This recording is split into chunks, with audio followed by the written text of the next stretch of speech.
this upcoming month. Good, we got it recorded. Thank you, brother. No problem. Thanks. But I would love to hear from you guys.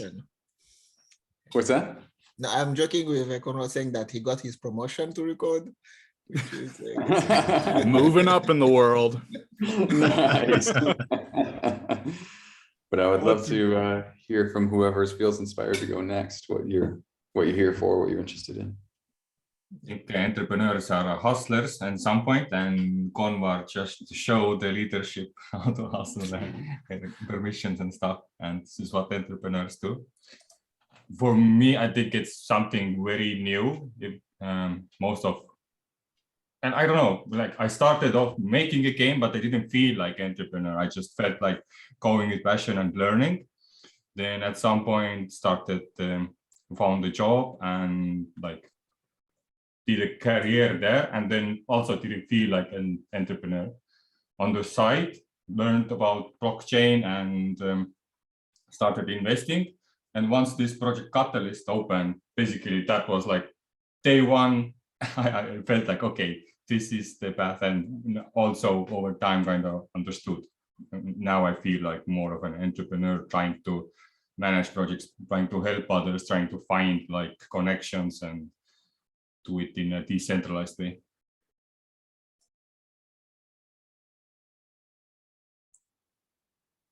Yeah, my name is Frederick.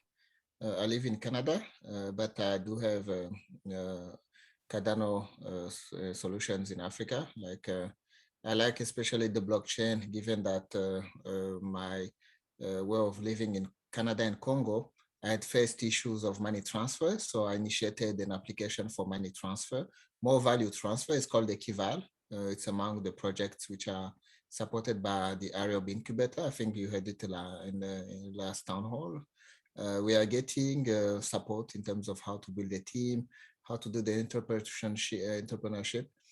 In the blockchain, it's a bit different. Usually in a business in Africa, and in my experience, what you do is that you are usually self-funded and you kind of do things alone, and everybody you work with, you mostly are your employees. In the blockchain, it's a bit different. So that's why I joined this group to kind of learn how do you actually make up the team, how do you actually build up your community, which is also very important in the blockchain. And I think that in Africa, yes, in Goma, for example, in the DRC, I set up a stake pool. I set up a hub where you have students who are learning project-based projects. So basically, I teach them how to use Plutus and the front end and back end. And also they learn and they get remuneration to work on those projects. We got 2 projects funded in Fund 8. Those projects are going to be very useful for those students, given that I always repeat that they have more time to learn Plutus than myself. I've taken the Plutus Panel program, but for them, they actually spend it 40 hours a day learning those functions. So, and I also think that Cardano, as an person of African descent, I like it, given that it could offer in the future the ability to pay using your own native coins. And for African who may not have joined the ADA train, it's good to have fees that can be possibly at the reach of the users, the end users. So that's why I find Cardano quite attractive. That's a lot. To hit on one of the earlier points, when it comes to like building communities, at least from my personal experience, I've been in Cardano since pre-staking, so I've been here a while. And it really depends. For example, building a team is a lot of making connections, and building communities is very much based upon what type of project you are. Like for ours, Foodtopia, we're a gaming/NFT project, but with DeFi, they're probably going to build it, or RealFi, you're probably going to need to build it differently. And when it comes to finding help within the community, the one nice thing about Cardano, whereas I've been in the Ethereum communities, for example, Cardano is much more, oh, I know a guy who can help you with that, and very much willing to direct you to those resources. And for example, I once talked with or did an interview for other project for the people behind Ada Quest or Red Potion Studios. And so whenever I had an idea and I'm like, okay, I don't know how to go about this. And I was able to get in contact with those people because they're running a studio. And they went, oh yeah, we can help you build that. Also, we can get you connected with people who are able to do Plutus code, who are able to do all these things. So it's a lot of connections. And again, to jump back to community, it seems very much what is it you're building? And that kind of determines how you build the community. Yeah, thank you. Yes, we do. We do again get support to how to target the community. For example, getting like a community manager who is based at your location of service, because they will know what the clients would like, for example. What part of Africa are you from, brother? From the DRC Congo. DRC, nice. Kinshasa.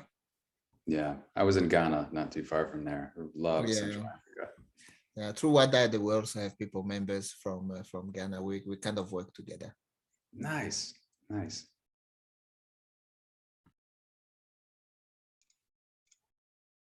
Hey, I'm Matt, or Goofy Ginger, because I am a Goofy Ginger. So I'm definitely drawn to Cardano, and I'm pretty much a part of all of it. Like, I invest in it. I do the NFT thing. I do the DeFi.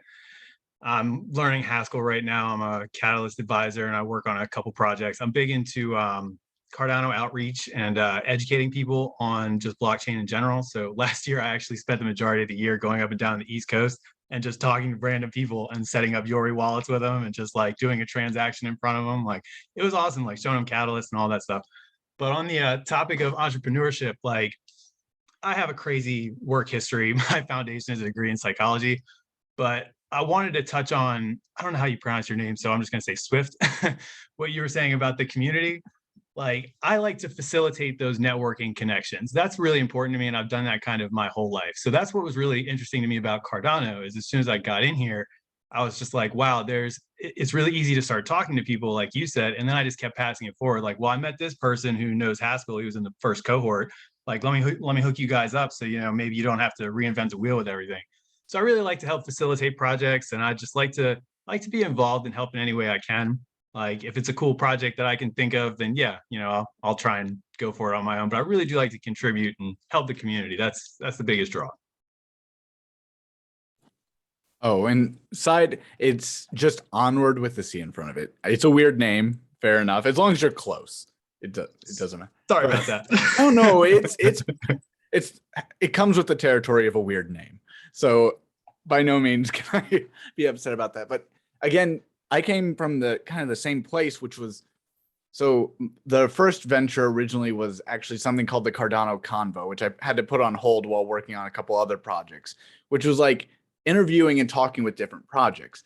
And then when you do that, for example, you don't have to do it through that. You can just be on Twitter. There's tons of Cardano Twitter spaces that, for example, I know some individuals who have like help Cardano Twitter spaces, which is like, you've got an NFT question, you've got a pool problem that you, like, if you're running a stake pool, that you can talk with them, and, or how do I set up a Yoroi wallet? Like something just as simple as that, and it might seem insignificant, but that's huge. Onboarding people in and going, for example, as you said, from coast to coast, not coast to coast, going down the, what was it, the eastern coast?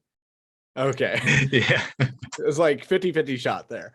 But that's kind of what I've found is that seriously the biggest hurdle across everyone that I've run into, whether they are experienced in crypto or they trade or they know nothing, is just that initial onboarding with a wallet. Like, as soon as they see that seed phrase and they're like, well, now what do I do? And it's like, well, here, let me just throw you an NFT real quick. Like, and I'll just do a super quick transaction, so you've got something to look at. Like, I don't think a lot of people get that firsthand, like, exposure hands-on to it. So they kind of have to just wing it. And I think that's just detracting for the whole asset class. My name's Kevin Frederick. I'm really involved in the Cardano ecosystem here. I've been pushing people towards crypto since 2017. Just to echo on what you were saying, onboarding people into wallets and getting them to accept crypto and understand how to use it is one of the biggest barriers to crypto's acceptance, in my opinion. Coming from an entrepreneurial background. You know, my first business, I was licking envelopes for one of my dad's companies when I was 7 years old. I ran my first snack bar when I was 18. I have a financial background. I have a locomotive mechanic. As I say, I haven't quite figured out what I wanted to do when I was growing up, and then I ended up into me starting an adult beverage company, on and on and on. And watching people struggle to get funding to start their own companies has really made a decision for me into diving into crypto head first, which pushed me into looking at the different blockchains. And for me, Cardano is one of, if not the strongest out there in regards to helping people understand the value, the benefits, and how to get involved. I mean, since I've been paying attention to what everyone's saying, this is one of the things I keep hearing is, how do we make this easier for people? How do we get people to understand? What can we do to make this easier for people? I mean, no development background made me feel like, hey, something I'm not qualified for. But listening to everybody else and knowing that there are resources out there allowed me to feel like, hey, I can be a part of this community. So I'd like to thank everybody for that.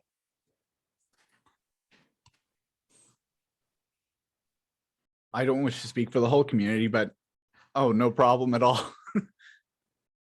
Yeah, right on. That is what we are here for. I love it. I love that aspect. And I'd like Well to said, second Tom. that. Thanks for sharing your journey, brother.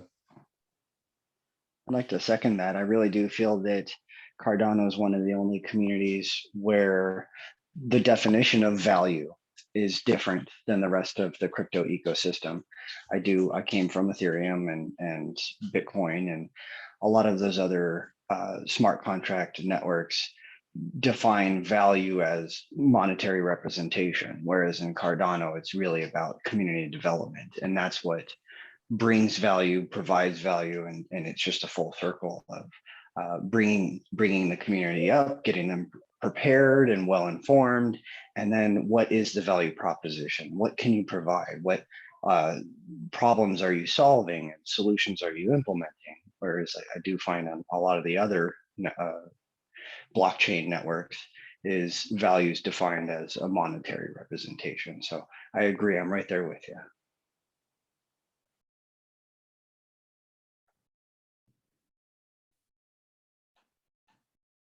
So to try and steer towards a new topic, has anybody had any unique challenges when trying to start, for example, your entrepreneurial background or moving entrepreneurially into crypto or into Cardano?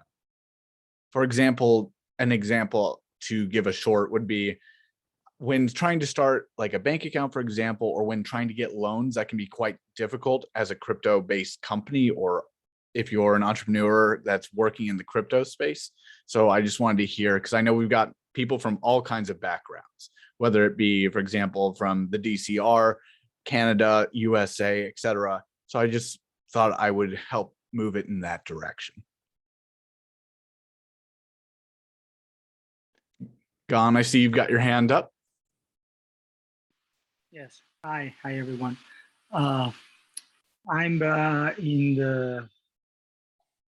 in the East Bay here in San Francisco, in UC Berkeley, and my background is, like many of you mentioned, building startups.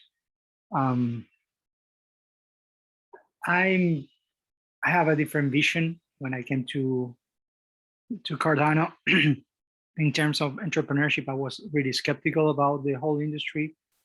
I hold a master's in economics, and I didn't believe at all in the whole cryptocurrency. And then I talked to Dor here in Berkeley. He introduced me to the Catalyst. I got more involved, and I started seeing a lot of different applications of the technology, really, and that's where I see the value, and also the community. I'm more skeptical still about the crypto as an asset to invest, but that's my personal opinion. I think there is a lot of real use case businesses to be supported with what Cardano is building. So in terms of entrepreneurship, I think it's totally different from I used to. It's interesting to see that there are funded companies without even asking what is the business model, meaning how you're going to make money, how you're going to support the company. But that's a great experiment, I think. They're just funding companies' own ideas and teams. Different like Solana here in San Francisco, that they have a lot of teams, not teams, but people reviewing the project, like legal, business model, team background and all that. So it's an interesting place, the Catalyst. So I'm happy that I'm here learning. I focus on tokenomics. I work with Jimbo Labs. I work with a couple of other projects that are funded. So it's interesting to see, how this is growing. I just wanted to share that. Awesome. I do see, Gently, you've got your hand raised. Yes. Me, in terms of entrepreneurship, it's more like the crypto space is a bit strange for an entrepreneur if you come. All business partners may not understand what crypto is. It may take them a while. Even my wife doesn't understand. I remember we started the Equival together. And then when I showed her the 12 mnemonics, I think there were 24, she couldn't understand how that money was on that paper. It was like she just took out the money. So I stayed alone in the business, which is like, usually we do things together because like when you have a bank account and it is shared, then she can go and look at the bank account and she feels confident. But in the crypto, my daughter feels more confident than my wife. So that's why it's kind of strange. Oh yeah, it seems really odd when you try to get people to be more intimate with the financial system that they're using, because I often have to draw parallels between the two. Because when I explain, like, for example, I run a stake pool and I'm like, I get paid by verifying transactions. Like, well, I've had so many people go, that sounds like a Ponzi scheme. I'm like, Visa does the same thing, and that's how they make their money. So, and then when I make that connection, they're like, oh, it makes sense. I'm like, yeah, it's just usually like, for example, the gas station or the restaurant that has to pay the fee. You typically don't. Whereas with crypto, it's the other way around. You're paying the fee when you send it. So I know what you mean. It's, for example, I find that people, like young people, have a really easy time of going, oh, that makes sense. And then like, if I try explaining it to, like, for example, my grandmother, or it took me a while to even talk to my girlfriend about it, it's like, I don't fully get that until you, as somebody said, you run a transaction with them and you show them and they're like, oh, I get it. Because now we've got all those tools to like visually see the blockchain, which makes it a lot easier to understand. Joe, I see you got your hand up. You're muted. Yeah, ASAP. Thanks, brother. Yeah, I just wanted to share a recent success. So the project that we're focusing on right now is a 5,000 acre real estate development project, regenerative development project in southwestern Nicaragua. The Nicaraguan government is notoriously, American investors feel kind of queasy investing traditional dollars there, right? So one thing that's been a success recently is we actually are set up to receive crypto for home purchases. And, this is a big deal because it bypasses a lot of international wire transfer nonsense, waiting, money not arriving, all that kind of stuff. Somebody could come down, walk through the place, and then, on their phone next to our phone, just transfer the money instantly using crypto, which we're really excited about, or near instantly. So, yeah, just wanted to celebrate that. And then one area maybe I'd love to a mastermind with the group on, if now is the right time and then another time, is we're planning to apply for Fund 9 to set up a DAO for the community, for the development project, a real physical land-based development project. We're also planning a television show called EcoHeros, which is kind of like American Idol, or Britain's Got Talent, or one of those kind of shows, but mixed with a Shark Tank concept, where these regenerative projects, who are seeking to change the world in a decentralized way, can get on and present to a global audience, and then people at home can invest with a token. We've got a bunch of different partners in a bunch of different places to do all the pieces that are needed to do all that, like the tokenomics license out of Mauritius and a bunch of different pieces. But I'm just kind of wondering what you guys have seen have been best practices when it comes to getting a project, putting it in the best light to get it funded. Because I've seen a lot of tech development projects get funding. So I'm wondering if maybe we should just try to fund our NFT launch, or just our metaverse, or, should there be an all-encompassing kind of application that includes a couple projects? I don't know, just would love to hear from somebody that might know that. That's a great question. Sorry, go ahead. Oh, I was just going to say, no, I didn't mean to interrupt. I was like, I see Goofy has his hand written up, so I imagine he's wanting to answer. Yeah, I don't want to answer. I just wanted to say one thing that I've realized, and it's not like expressly written or anything like that, but every project that's as transparent as can be, like, I know there's business interests at stake as well, and funding is money at the end of the day. But I have found, like, in the vein of like idealistic blockchain, like, the more transparency in the proposals, the better. Like, that's just something that I have seen in general personally. But yeah, I just wanted to add that. Nice.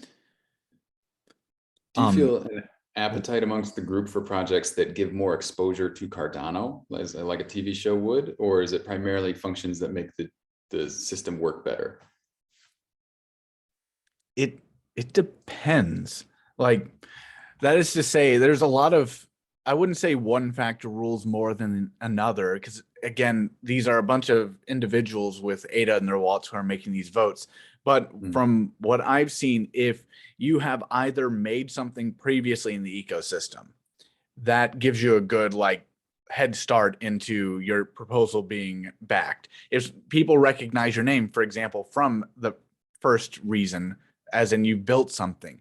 For example, if his name escapes me, I think Alex from Berry Pool, if he were to put forward a proposal, it probably would get funded, because when Berry Pool has put together how to run a pool or relays with Raspberry Pis, as well as Nami wallet, all these other functionalities within the ecosystem that have benefited it, people are more inclined to go, okay, they've delivered once, they'll deliver again.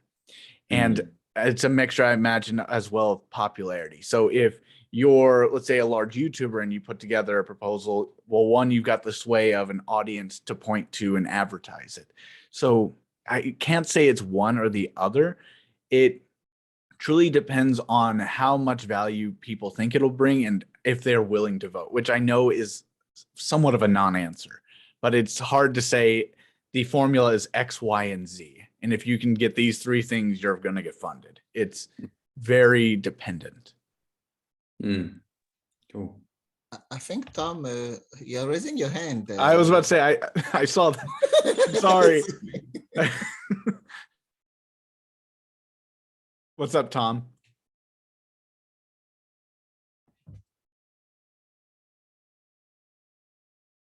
You okay there, Tom? I know there is a bit of connection issue. Maybe he's ordering something and calling the waiter. He's not. Anyway. I think, well, he'll jump back in. I think it's a connection issue. Curtis, or? Sure, yeah. Okay, wait. Sorry, Tom's got his hand up again. Tom. Okay, go ahead, Tom.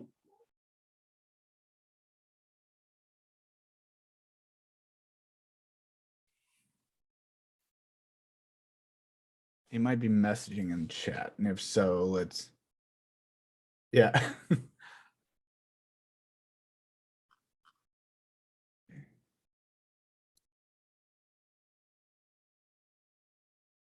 Okay, Tom, we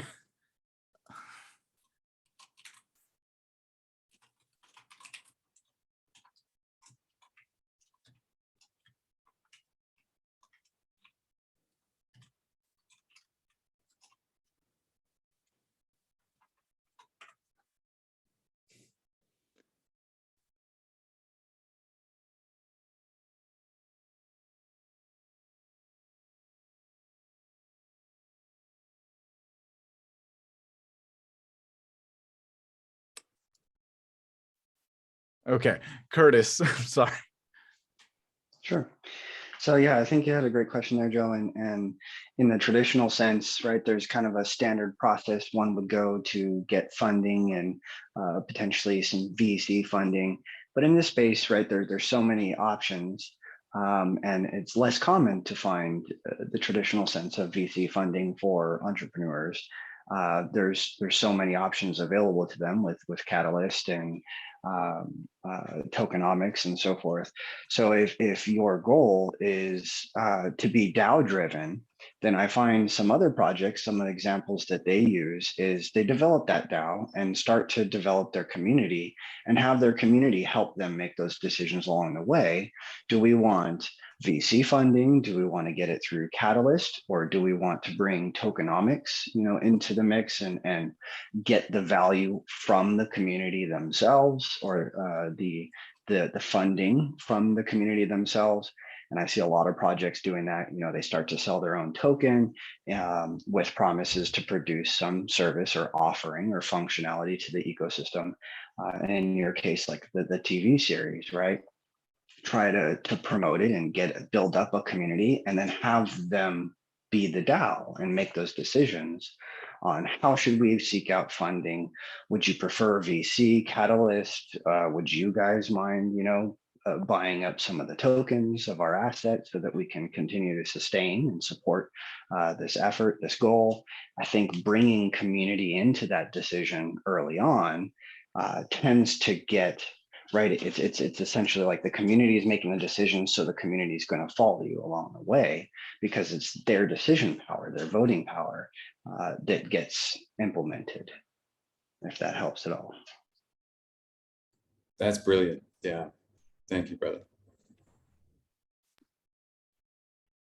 Can I add something, Conward? Oh, how about it? I think what you're talking about, raising money with the tokens, I think is gonna be get more complicated because of legal issues that are coming, especially here in the US. I've seen a couple of projects that are getting in trouble because of raising money with token. It's about to bring that up, yeah. Right, and I don't know if you know the DripDrops CEO. They are having some issues with the security with the SEC, right?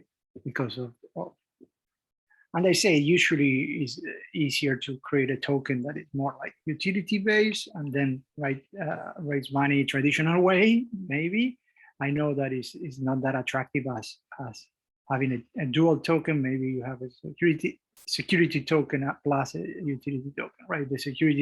The closer you are to the security, the higher the amount of legal issues probably you're gonna get. So we are doing that with a couple of projects in Cardano, and we are talking with a couple of lawyers here in Silicon Valley as well as in Europe. And some of them, they're saying maybe to set up the companies outside the US if you're gonna be raising money with security tokens. So all these issues, again, I'm not trying to be negative, but we have to be careful because I think laws are changing here, and your projects needs to be, nailed down before you make a move. Otherwise, you're going to have issues. Exactly. Yeah, I'm really glad you bring that up too. Our partner is launching a pretty amazing platform called Phoenix FinTech. I won't get into details of the platform, but they're launching a security token With a Mauritius license, it's regulated under Mauritius, and they hold their treasury in Mauritius. It's a security token as well as a utility token, so it's a dual license. A question that I had is, if we were to use that token on the show, because he's a close partner of ours, what are the advertising restrictions on a security token that's registered in Mauritius in the United States? Raising money from American investors. Because you mentioned the SEC. I researched the SEC for about an hour a day, because I'm just like fascinated in what are the actual limitations of this decentralized movement, So having worked a little bit in finance, and pretty much this is, of course, please anybody correct me and take this with a grain of salt. With the SEC, if something is being a security, so there's, I believe it's called a Howie test, something like that, that is often used to determine if something is a security or not.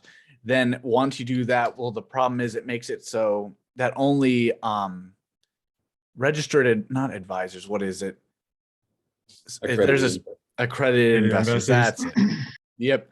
Only they can. But the problem is the likelihood of, what is it, like maybe 30, instead of having an audience of thousands, if not millions of possible buyers, you now have like maybe 100. It's not great.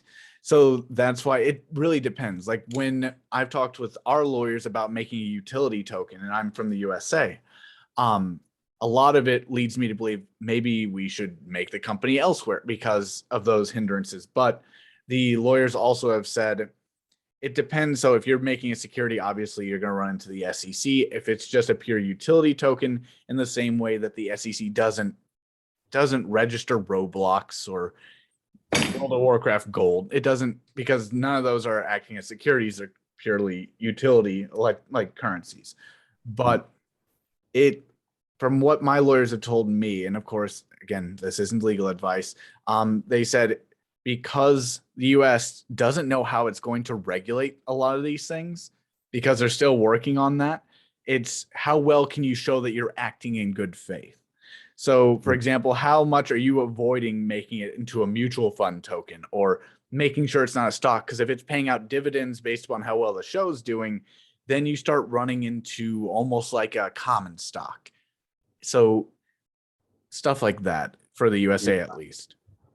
So is ADA a security token? I believe ADA would fall under a security, but again, we buy it if we're not accredited investors. Again, that's why it's a bit muddied, because, for example, it took forever for it to get on Coinbase. So I don't know where the law currently holds that, but given that it doesn't operate like a normal stock per se, but I would have to look into that. I don't actually know, I can't give you an accurate answer on that, but I assume it's not, but again, I could very well be wrong. I think the distinction they were making was the token and the security has to be linked to an entity which directly benefits from it. But any token which is decentralized to a point where there is no individual benefactor, then that is hardly a security, given that there's actually no company which benefits from Cardano itself. I don't think anyone can give you a straight answer. The law is changing all the time, and I think exactly. I will be extremely careful about this, and we are doing this with a couple of projects. I'm so afraid of setting up in the US that we're just looking into offshore companies, and these are not trying to avoid taxes or anything like that. It's more like legal, just not to be in trouble in the future because you're not a bank, right? So yeah, I appreciate your perspective coming from Silicon Valley, brother. And I'm curious, if we did set up offshore, a crypto license in Mauritius, maybe a bank account in the Cayman Islands, could the SEC do anything? I don't think so. But again, I'm not giving you, I'm an economist, so I'm not giving you legal advice here. It depends on your residence, though. you can do anything anywhere, but who is actually your entity of legal, like where do you reside yourself? Right now, Costa Rica, in 2 weeks, we're moving to the project in Nicaragua, but I do like my American passport, so I don't want to lose I it. don't think it's related to where you reside. Yeah. So, for example, I do have a company in the Cayman, right? And then I have another one in the UK. And these were advices by, like I say, Silicon Valley lawyers. They're not trying to move away from the US. What they're saying is, if you're going to transact with the whole world, why you're going to set up in the US? And then if you want to attract, and this is, again, our lawyers saying, if you want to attract investors in the US, then you set up a Delaware corporation that is going to be under the Cayman, right? And then you can raise funds from there. I'm not talking about the token. I'm talking about raising funds with convertible notes or safe notes, right? So I believe this is the safest way to do it. And remember, Cayman or British Islands and all those are UK. I mean, Wales law, common law. It is common law. It's not some Central American law, right? This is the UK, really. So I would explore that idea of setting up outside. Again, not legal advice. That's what we're doing, and we're probably not setting up in the US.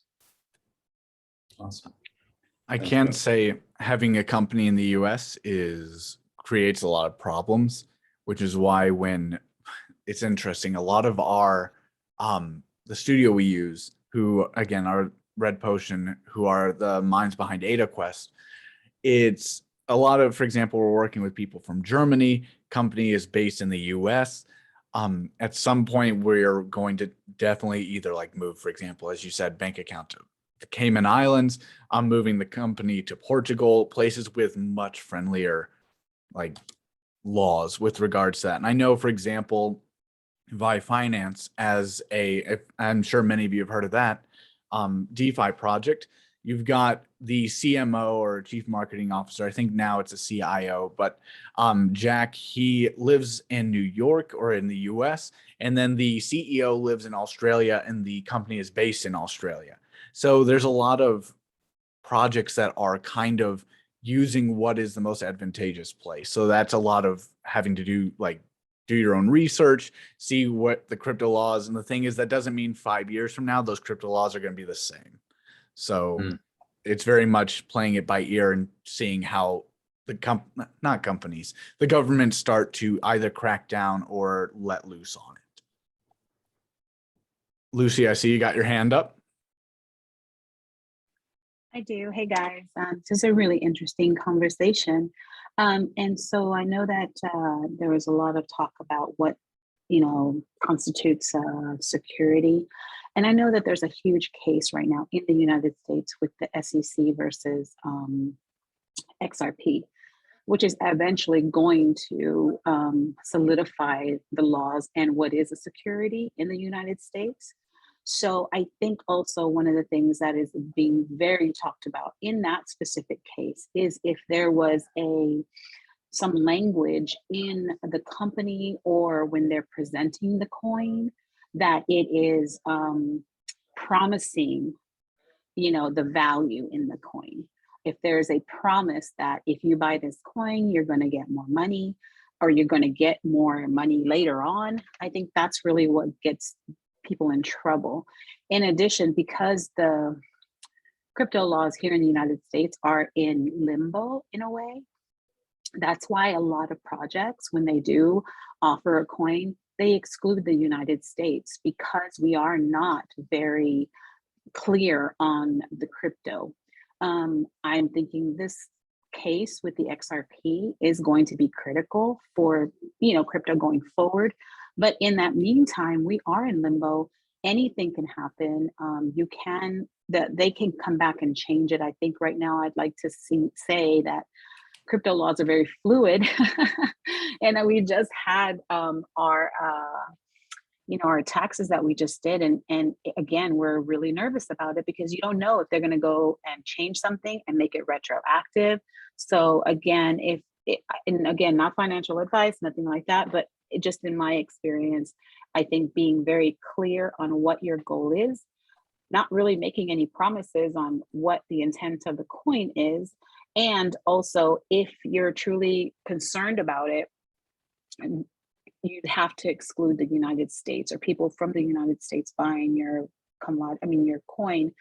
But I know there are countries like, Britain and just so many other countries that are very crypto friendly. So, again, finding what those countries are, what their security laws are as well. And then you can offer it to those people.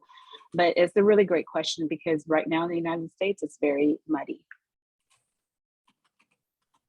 Yeah, really great points. I wonder, why is it? I'm just asking all of the gaps in my knowledge, and you guys are filling it, and it's being a great conversation. Thank you. But so let's say somebody launches a token out of Dubai, and why would they exclude American investors if they're not incorporated in America? I know it's against SEC laws and all that, but what can the USDC do if you're in Dubai? Well, they can't do anything to you specifically, but then all the people in America can get those coins just basically, confiscated in a way. Well, not confiscated, I don't want to say that because you can't. But for example, we bought XRP before all of this, stuff happened. So what happened is the exchanges that we had our XRP locked it up. So we can't do anything with that XRP because they stopped selling the coin and they took it off of their exchange, but they still have it. So that's the power that they have, especially regarding exchanges. So it's not really an effect to you, but it is an effect to your investors. So they can freeze the exchange and make American people not Correct. And so one of the things I've always said is if you're going to buy coins, make sure, and this is what we did. We bought it from an exchange that we could take it out.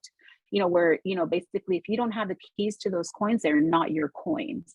So we took the XRP off of the exchange, which at the time, I think we bought it from two exchanges. We bought it from Voyager and we bought it from Qcoin. So the ones in Qcoin, we could remove from that exchange and we have it in our ledger.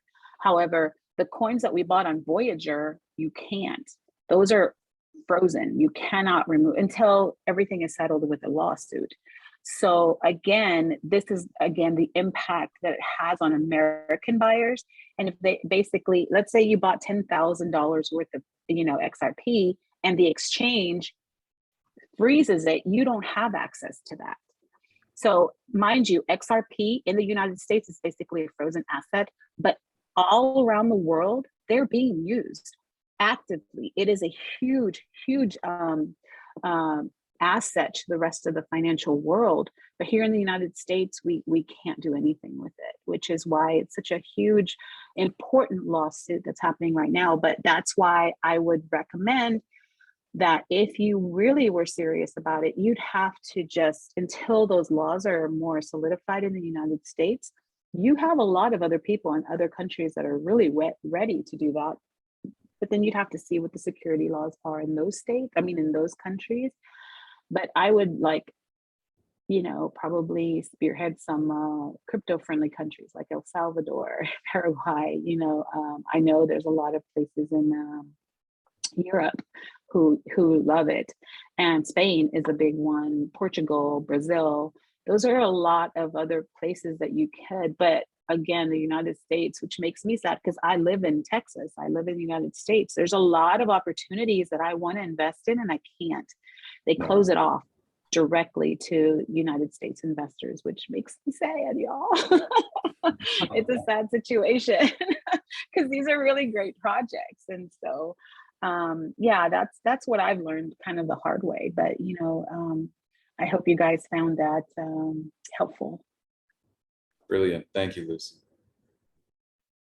And if I could just build on what Lucy was saying, the way that the laws in the U.S. work, Lucy was right. but just wanted to clarify a couple of points.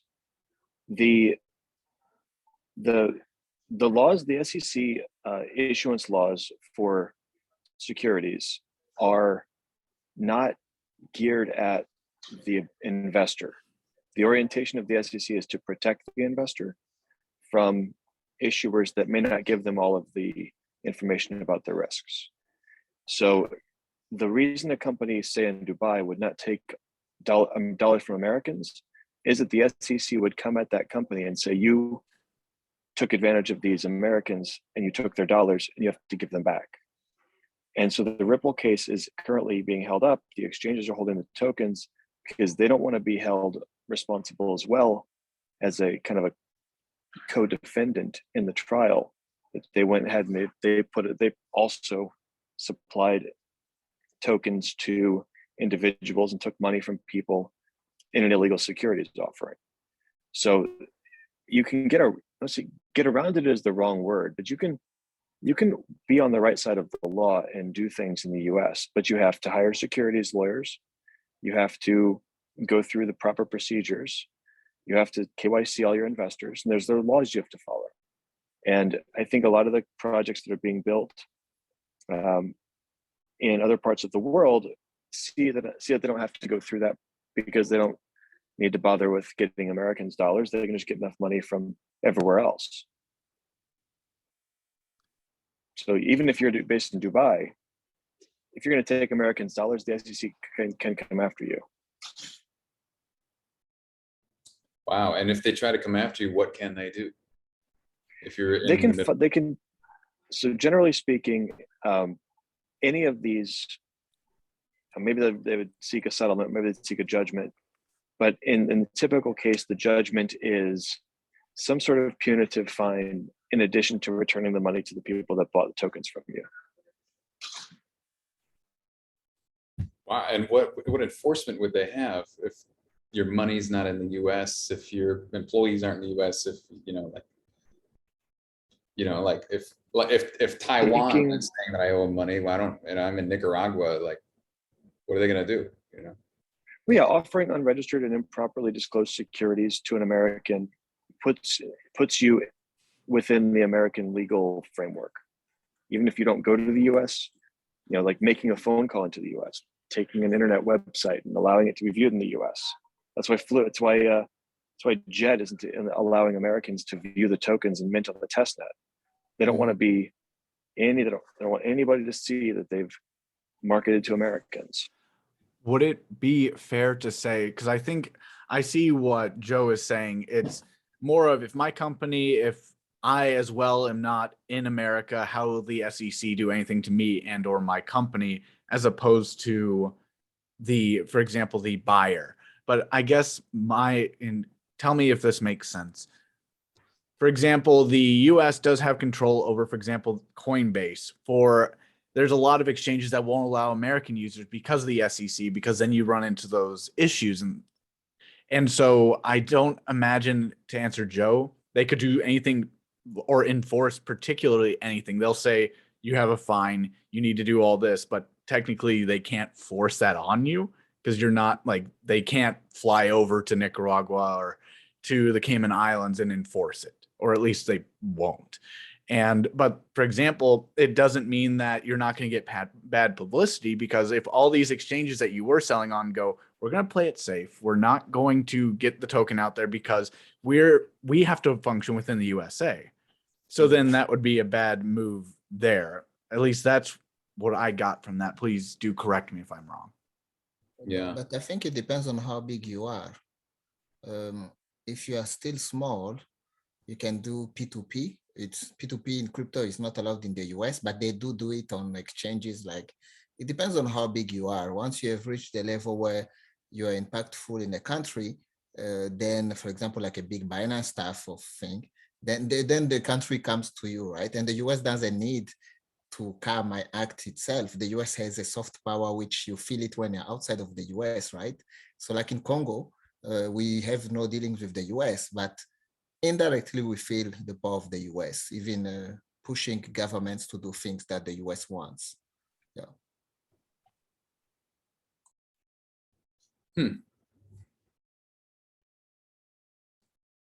I guess then the day you decide to go and visit New York on vacation, and you scan your passport at JFK, they say, "Yeah, well, Joe, let's go. Come over to this room. We've got someone to talk to you." Yeah. Exactly. Figure. Yeah.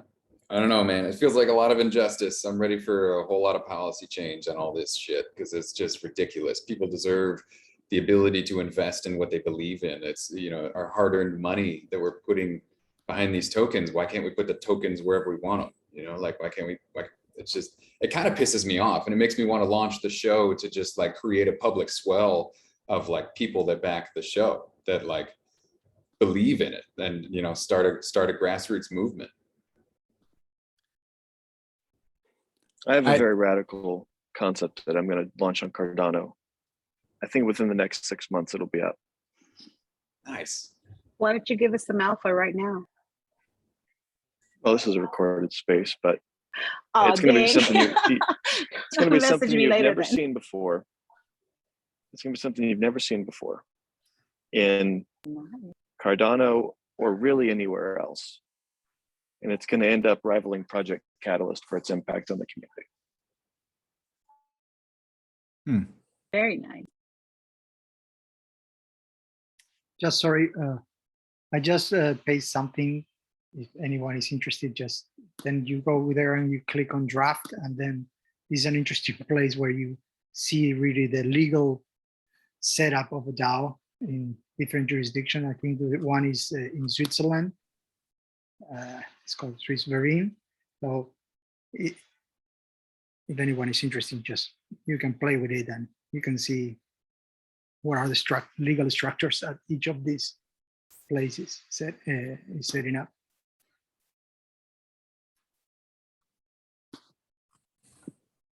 Okay. Yeah. Any other topics we want to move to? Or if anybody has anything else, because along with what Matt said, I could give a little foreshadowing into I'm co-founding with somebody within the ecosystem, a group that we're hoping will help either with Project Catalyst or at least help the NFT space. So to be as cryptic as Matt, I can't go into detail with that, but I can't wait till I can. But we talked about starting the difficulties of starting a crypto business, community building. We've talked about that. Is there anything else anybody wants to start or to go about with regard to topics?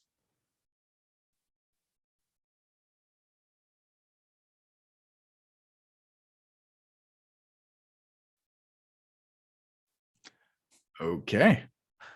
Let's see.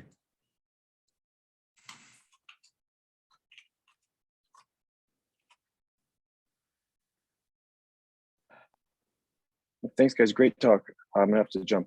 All the best. Fair enough. Thank you for joining us, Matt. It was a pleasure talking with you. I actually have to hop off too. This was great. Thank you guys. I got to run as well. Thank you, everybody. Thank you guys. Long live Bye. Ada. Yes. Thanks, guys. Conward, one question for you on NFTs. Mm-hmm. Do you know Demo by any chance?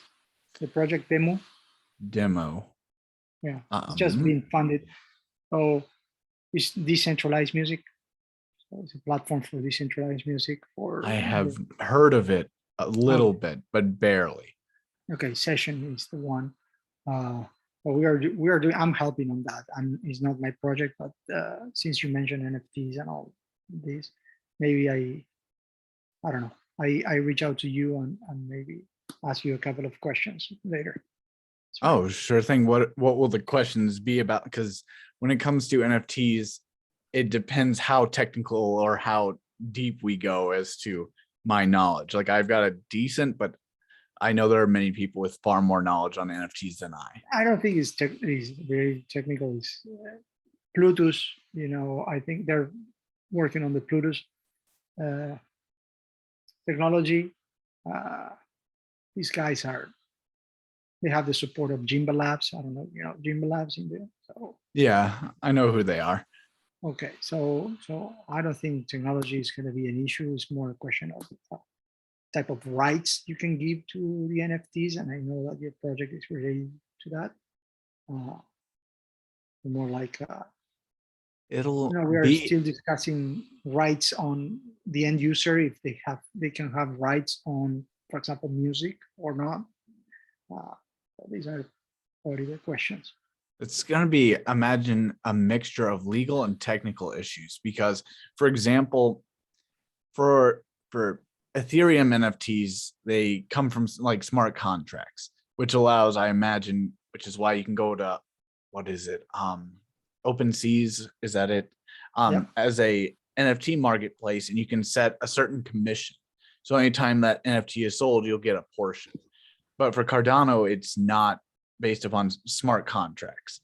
Mhm. So again, and that's completely ignoring the legal side of how enforceable is that. Like, what stops me from going to the IPFS, downloading the music file, uploading it, and saying, hey, look, guys, I made this, like, and trying to create, like, you've seen on YouTube, all the compilation channels, you've seen like, oh, check out this music or this, like, so what stops somebody from mass downloading and trying to become the primary source of, you want to hear a bunch of new music every day? Come here. Like, so I imagine more technical people than I will be figuring out how to make it function, but yeah, it seems like it's going to be a legal and technical hurdle that. Yeah. Right. Thanks for the feedback. Okay, I need to jump, but good meeting you guys. It was a pleasure talking with you too. Bye-bye. I'm probably gonna have to jump out too. Oh, sounds like a plan. Yeah, thank you. That was a great learning for me. I'm new. I've heard a lot. Thank you so much. I'm great to be part of this community. Thank you, Conward. It's close enough. Yeah. Have a great day, okay? Okay, have a great day. Thank you. Bye.